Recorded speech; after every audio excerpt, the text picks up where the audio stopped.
Have you ever thought about bacteria? They are everywhere, on your hands, in your stomach, on this very screen. Most are harmless, some are even helpful, but some bacteria are tiny, microscopic supervillains.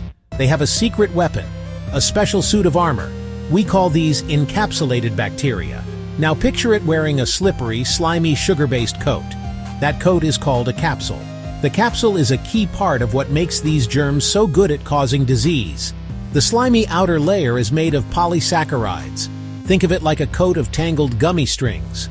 Immune first responders, phagocytes, try to grab and gobble microbes, but the slippery capsule makes the bacteria hard to catch, like trying to pick up a wet bar of soap with bare hands. The bacteria slip through our defenses and multiply. That's why these germs are a big deal in medicine. It's an invisibility cloak and suit of armor in one. It also protects from drying out, predators, and immune attack. Now let's meet the usual suspects. There are many types of encapsulated bacteria. To remember the big ones, clinicians use a mnemonic. It goes like this: please shine my skis. Each letter stands for a different bacterium. Simple phrase, powerful memory tool. P. Pseudomonas aeruginosa. Opportunist, causes infections in already sick patients, especially in hospitals.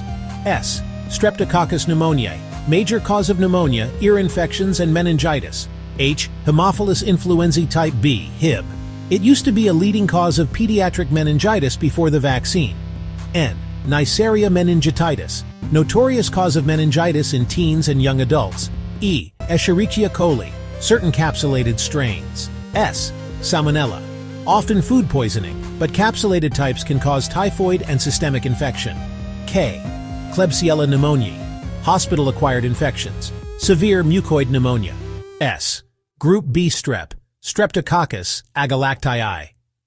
Big concern for newborns. Can be passed from the mother during birth and cause sepsis and meningitis. So why is this capsule so effective? What makes this slimy sugar coat the ultimate survival tool for a bacterium?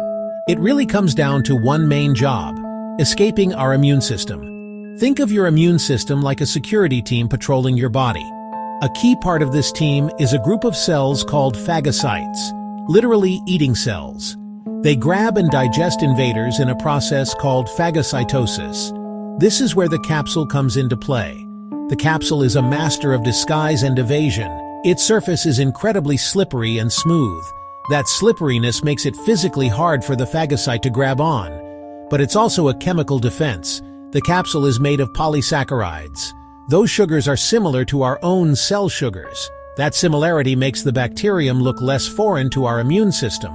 The capsule also acts as a shield against the complement system, the proteins in our blood.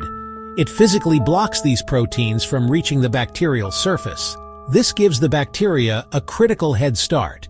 They divide rapidly. 1 becomes 2, 2 become 4, and so on. By the time the immune system catches up, the infection can be overwhelming. That's why encapsulated bacteria cause pneumonia, meningitis, and even sepsis. That slimy coat is an evolutionary masterpiece, a powerful advantage. For a long time, that brilliant capsule was a huge problem for us. It made these bacteria incredibly difficult to fight. Scientists had a simple, bold idea: use the bacteria's strength against them.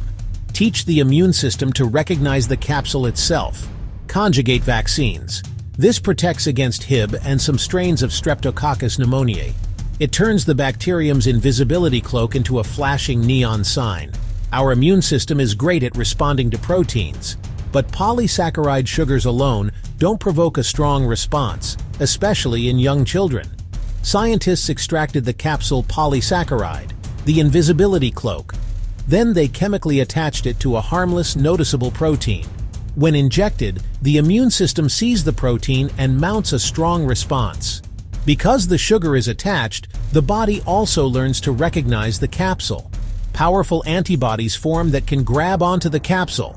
First, they make the bacteria less slippery, so phagocytes can eat them. Second, they activate complement, tagging bacteria for destruction. Tagged bacteria are quickly destroyed before they can multiply. It's a brilliant strategy, using the enemy's own armor to design the key that unlocks its defeat. Conjugate vaccines saved countless lives by teaching the immune system to see the capsule. So, let's wrap this up.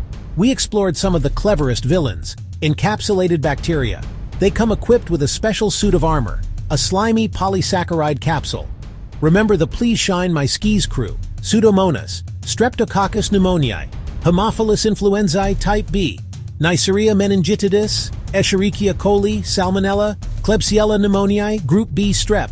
The capsule is their strength, but vaccines make it their weakness. Remember, capsule =antiphagocytic.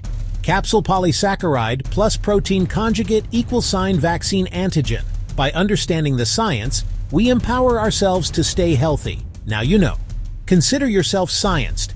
Keep this mnemonic and share to help others learn about these tiny villains and the vaccines that fight them. Please shine my skis.